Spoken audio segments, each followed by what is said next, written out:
face pose. Gomukh Asana is a pose that stretches the shoulders, the arms, the hips and ankles, thighs, and chest. There are many variations if you are limited in your knee range of motion, your hip range of motion, spinal range of motion. So the variation that I'm going to teach is one that's available to me.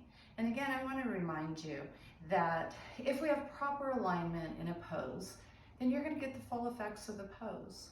And so it's very important for you to know that you will be able to progress your poses as you finesse the variations and set a goal and challenge yourself to move forward to make the pose more deep.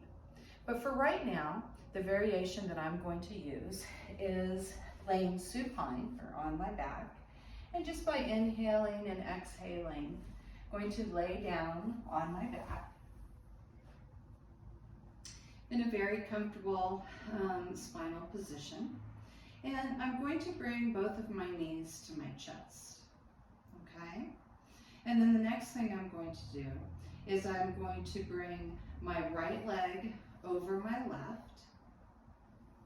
And so I'm in a position where I've got my knees stacked, and if I was in a sitting position, this might be what it might look like.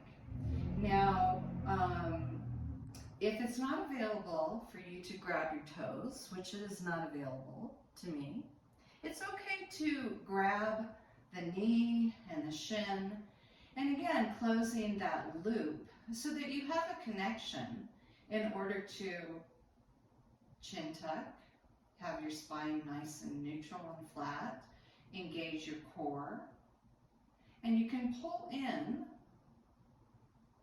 as you lengthen through the spine and get a nice stretch and strengthening, isometric contraction as you push and pull in this pose.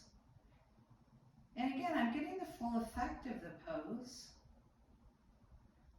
by doing this variation. Of course, to come out of the pose, you want to release the hands, you want to release the legs, you want to come back into what we call the hook line position. And again, for me, in protecting your back, it's always a good thing to roll to my side, to push myself up with my elbow and my hand, and come back into the sitting posture. Cow face pose.